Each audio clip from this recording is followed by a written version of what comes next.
날마다 하나님과 함께 하루를 시작하신 여러분들에게 우리 주님의 은혜와 돌보심이 함께 하시기를 간절히 축복합니다.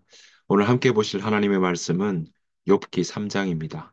욥기 3장 20절부터 26절 말씀입니다.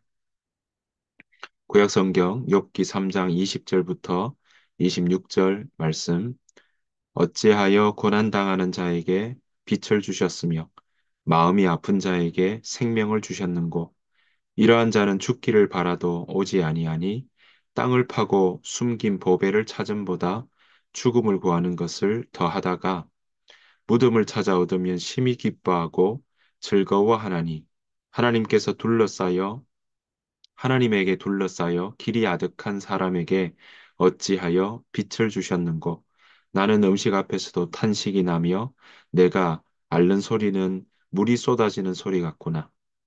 내가 두려워하는 그것이 내게 임하고 내가 무서워하는 그것이 내 몸에 미쳤구나. 나에게는 평온도 없고 안일도 없고 휴식도 없고 다만 불안만이 있구나. 아멘. 오늘 욥기 3장의 말씀 우리가 함께 살펴보기를 원하는데요. 욥기 3장은 그야말로 욥의 탄식으로 쭉 이어져 나아가고 있습니다. 욥기 2장에서 우리가 보았던 것처럼 두 번째 천상 회의를 통해서 사단은 다시 한 번 더 하나님 앞에 이야기를 했죠.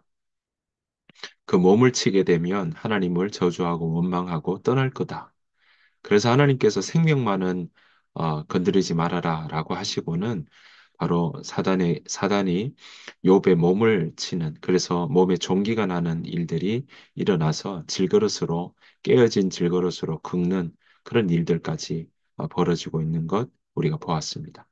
자, 이 정도 되니까 게다가 그 안에까지도 어땠습니까?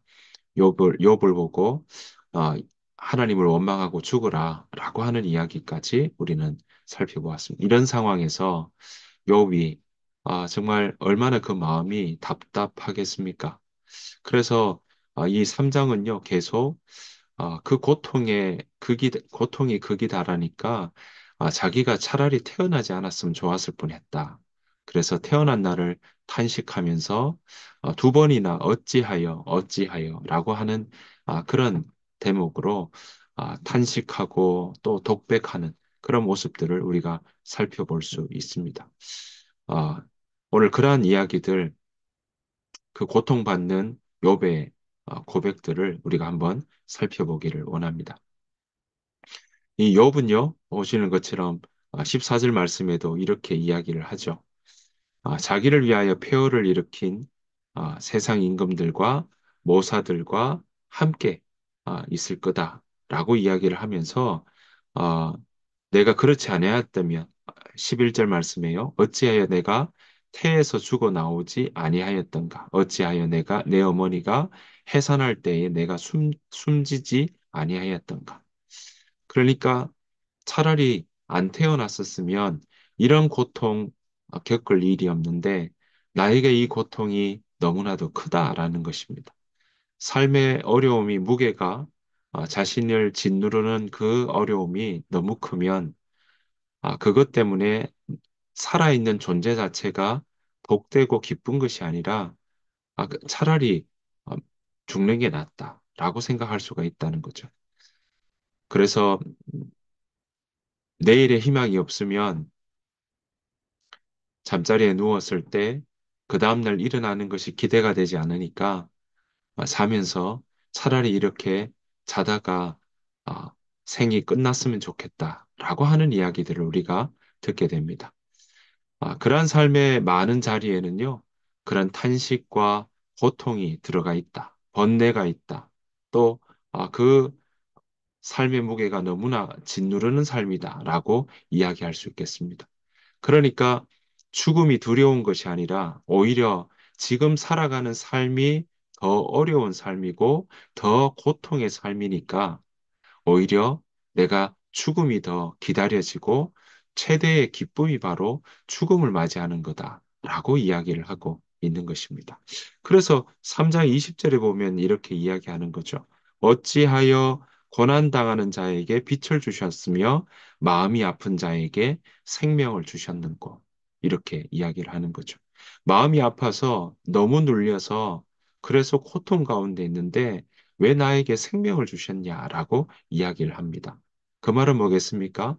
그만큼 지금 살아가는 삶에 대해서 내 삶이 밉다는 겁니다.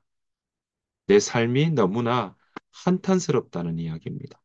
그래서 죽음에 대한 갈망이 그 마음이 더 크니까 어떻게 이렇게 마음이 아픈 자에게 생명을 주셨는고라고 이야기를 하고 있는 것입니다. 자, 그 말은 뭐겠습니까? 자신의 삶을 올가매는 것처럼 꽉 붙잡아 매는 그러한 일들을 지금 경험하고 있다는 거죠. 그래서 23절에 이렇게 이야기합니다. 하나님에게 둘러싸여 길이 아득한 사람에게 어찌하여 빛을 주셨는고. 그러니까 지금 나아갈 길을 나아가야 되는 일들인데 하나님이 그 쌓았다. 하나님에게서 둘러싸여서 길이 아득하다라고 이야기를 하고 있는 것이죠. 그러니까 지금 하나님이요, 이 주변의 일들을 다 울타리를 쳐서 그거 둘러싸여서 옴짝달싹 못하게 만들었다라고 고백을 하고 있습니다. 그런데 우리가 이 대목을 곰곰이 생각해 보면 이렇습니다. 우리가 이 욥의 고통의 원인들을 우리가 쭉 보았던 걸 보면요. 오히려 하나님께서 지켜주시고 울타리를 쳐주었기 때문에 하나님이 허락하시지 않았다면 욥이 사단의 시험을 받지 않았겠죠. 역으로 이야기하면 하나님의 울타리가 하나님께서 그렇게 보호하고 있었기에 울타리를 쳐놓았기에 오히려 그가 안전했고 그래서 자녀들과 또 소유물과 그 모든 것들이 다 동방에서 그리고 완전한 자라고 온전하고 순전하다고 라고 하는 이야기들을 들으며 그 삶을 함께 나아갔던 삶이라고 오늘 우리 1장, 2장은 이야기를 하고 있더라라는 것입니다. 그러니까 하나님이 자신 주변에 울타리를 쳐놓았기 때문에 1장에서나 이런 부분에서는 우리에게 하나님의 울타리 때문에 그가 안전했다라고 표현했다면 오늘 이 3장에서는요, 욥은 그것을 다르게 정반대로 이해하고 있다는 겁니다. 오히려 하나님이 울타리를 쳤기 때문에 나를 내가 그래서 지금 나갈 길도 모르고 지금 상황이 너무나 길이 아득한 사람이다라고 이야기를 하고 있는 것입니다. 사랑하는 성도 여러분, 이렇게 고통의 상황을 정반대로 지금 욥이 이해하고 있다라는 것입니다. 여러분, 우리는 때로 욥은 지금 하나님께서 울타리를 치면 자기가 아무것도 못한다라고 생각하는 그런 마음들을 가지고 있으니까 자, 이 간극을 줄여나간 데까지는 얼마나 시간이 걸릴까? 앞으로 우리가 쭉 그 간극이 좁혀지는 일들을 우리가 살펴볼 예정입니다. 자, 그만큼 삶과 죽음이 뒤엉켜서 정말 사는 것보다 죽는 게 낫다라고 하는 그러한 마음과 상황에 처해 있는 것이 바로 욥의 지금 현실이요. 또 그 마음의 탄식입니다. 자, 이 마음이 얼마나 정말 처절하면 욥의 상황들을 보면 제일 아, 잘 표현하고 있는 구절이라고 한다면요. 3장 내내가 탄식이지 않습니까? 고통받고 있고, 정말 내가 죽었으면 좋겠다, 자살했으면 좋겠다, 라는 말까지 이야기를 하고 있지 않습니까? 자, 그런 상황에 있는 욥의 이 상황을 딱 한 문장으로 표현하고 있습니다. 26절인데요. 제가 한번 읽어보겠습니다. 나에게는 평온도 없고, 안일도 없고 휴식도 없고 다만 불안만이 있구나라고 이야기를 하고 있습니다. 아, 여러분, 세 가지는 없고요. 한 가지는 있습니다. 평안도, 쉼도, 안식도 없는데 불안, 고통만이 찾아온다. 혼돈하다는 거죠. 불안하다는 건 혼돈하다는 것과 연결되거든요. 자, 오늘 보시면 이렇게 욥의 고통이 얼마나 큰지를 우리는 살펴볼 수 있습니다. 차라리 태어나지 않았으면 좋겠다고 자기의 삶을 또 태어난 나를 저주하는 그러한 일들을 보면 그의 고통이 극에 달했다라는 것도 우리는 볼 수 있습니다. 그래서 현재의 고통에서 벗어나는 것은 죽음밖에 없다고 생각해서 죽음으로 벗어나고 싶다 할 정도로 현재의 상황이 끝이 보이지 않는 뭐라도 이 터널의 끝이라도 보이면 그 빛을 따라갈 텐데 이 빛이 보이는 것이 아니라 오히려 그 속에서 내가 차라리 죽는 게 낫겠다. 이 고통이 끝이라도 보지를 해주면 공지를 해준다면 견디기라도 할 텐데 그 끝을 모르니까 정말 차라리 이 고통의 무게를 죽음으로 그냥 해결하고 싶다라고 이야기하는 것이 바로 욥의 탄식이요. 또 이 마음의 아, 소망들을, 그 어려움들을 잘 표현하고 있는 구절이라고 이야기할 수 있겠습니다. 사랑하는 성도 여러분, 정말 이 욥은요, 이렇게 그동안 정말 평강도 또 쉼도 안식도 없다. 이 세 가지가 무너지니까 이 세 가지가 없어지니까 바로 욥은 죽음에 대한 이야기를 하고 있다는 사실입니다. 사랑하는 성도 여러분, 우리의 삶에서도요, 사실 이 평안과 평온이라고 하죠. 그리고 안일, 쉼이라고 하죠. 그리고 휴식, 다른 말로 하니까요, 안식이라고 나옵니다. 이 세 가지가 없으면 여러분 우리의 삶도 마치 그 삶이 너무나 메말라서 너무나 그 삶에 정말 기쁨이라고는 활력이라고는 오히려 쳇바퀴 돌지 돌아가는 것들은 있겠지만 쉼없이 달리는 일은 있겠지만 무엇인가 끊임없이 나아가는 일은 있겠지만 그러나 그 삶은요 결국 고통만이 찾아오는 삶이 될 수 있다라는 것입니다. 사랑하는 성도 여러분, 그래서 예수님께서 뭐라 하십니까? 예수님께서 우리에게 주시고자 했던 게 뭡니까? 바로 평온, 평안이었죠. 그래서 평안을 내게 주노라 라고 하셨지 않습니까? 게다가 쉼과 안식에 대한 얘기는 안식일을 기억하여 그날을 거룩하게 지켜라고 십계명에서도 말씀하고 있더라라는 것입니다. 그렇습니다.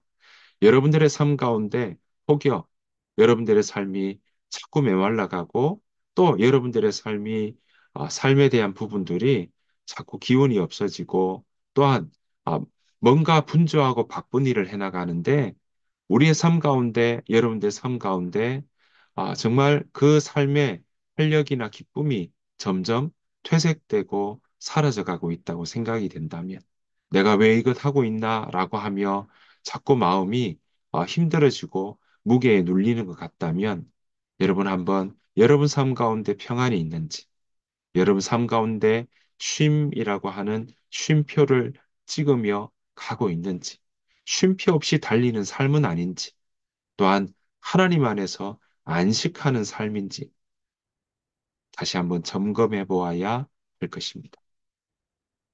욥은 지금 이 어려움 상황 속에 결국은 이 고통, 어, 몸에 닥쳐온 고통과 주변 다 잃고 나니까 그가 누렸던 것 중에 이 세 가지가 없다라고 이야기를 하고 있는 겁니다. 평온도 없고, 안일도 없고, 휴식도 없다. 남은 거 뭐라고 합니까? 불안만이 남았다. 여러분, 그렇습니다. 우리 마음에 불안만이 남으면 자꾸 미래에 대해서 또는 현재에 대해서 살아가지 못하고 미래에 대해서 불안하니까 아, 그 삶에 대한 부분들을 그 무게에 눌리고 그 마음이 흔들릴 수밖에 없다라는 것입니다. 사는 성도 여러분, 우리의 삶을 점검하며 우리에게 할 일이 있다는 건 분명히 행복한 일일 수 있습니다. 하지만 그 일들이 쉼 없이 또 안식 없이 그 일들을 해나가고 있는 삶이라면 멈추어 서서 살펴보아야 할 것입니다. 점검해 보아야 할 것입니다. 그래서 여러분들의 삶의 무게가 무거워져서 그 무게 때문에 숨조차 쉬기가 어렵다라고 할 때, 그때 여러분들의 삶 속에 내가 무엇을 바라보고 있는지, 또 내가 멈추지 않고 달려가고 있는지, 내가 잘 쉬고 있는지, 안식하고 있는지 다시 한번 점검해 보아야 할 것입니다. 거기엔 멈추어서는 용기가 필요하고요. 또 눈에 보이고 손에 할 수 있지만 안식을 위해서 그렇게 다시 한번 하나님을 바라보는 시간도 필요하다라는 사실을 우리는 기억해야 할 것입니다. 눈을 들어 주를 바라보십시오. 주를 바라보며 안식하는 그 시간들을 통해 어, 메말랐던 우리의 삶의 자리가 다시 회복되고 싸매어지고 힘을 얻는 시간들이 바로 쉼과 안식의 시간이라는 사실입니다. 그 시간들을 소중하게 생각하지 않는다면 그 시간은 여러분들에게 찾아오지 않을 것이고요. 그 시간들은 자꾸 버려지는 시간들이 될 수밖에 없을 것입니다. 저와 여러분들의 삶 자리에 이런 평안과 쉼과 안식의 그런 자리가 풍성하게 있기를 간절히 축복합니다. 올 하루도 여러분들 삶 가운데 이러한 평안이 가득하시기를 간절히 축복합니다. 주님께서 가르치신 기도를 마치겠습니다. 하늘에 계신 우리 아버지여, 이름이 거룩히 여김을 받으시오며, 나라가 임하옵시오며, 뜻이 하늘에서 이루어진 것 같이 땅에서도 이루어지이다. 오늘날 우리에게 일용할 양식을 주시옵고, 우리가 우리에게 죄 지은 자를 사해 준 것 같이 우리 죄를 사해 주시옵고, 우리를 시험에 들게 하지 마시옵고, 다만 악에서 구하시옵소서. 나라와 권세와 영광이 아버지께 영원히 싸움나이다. 아멘. 오늘 말씀 생각하시면서 내 삶에 평안이 있는지, 내 삶에 쉼이 있는지, 내 삶에 안식이 있는지 점검해보는 오늘 하루 되게 하여 주옵소서. 내 마음 가운데 하나님 말씀하여 주옵소서. 그 마음으로 함께 기도하며 나가길 원합니다. 다 같이 기도하겠습니다.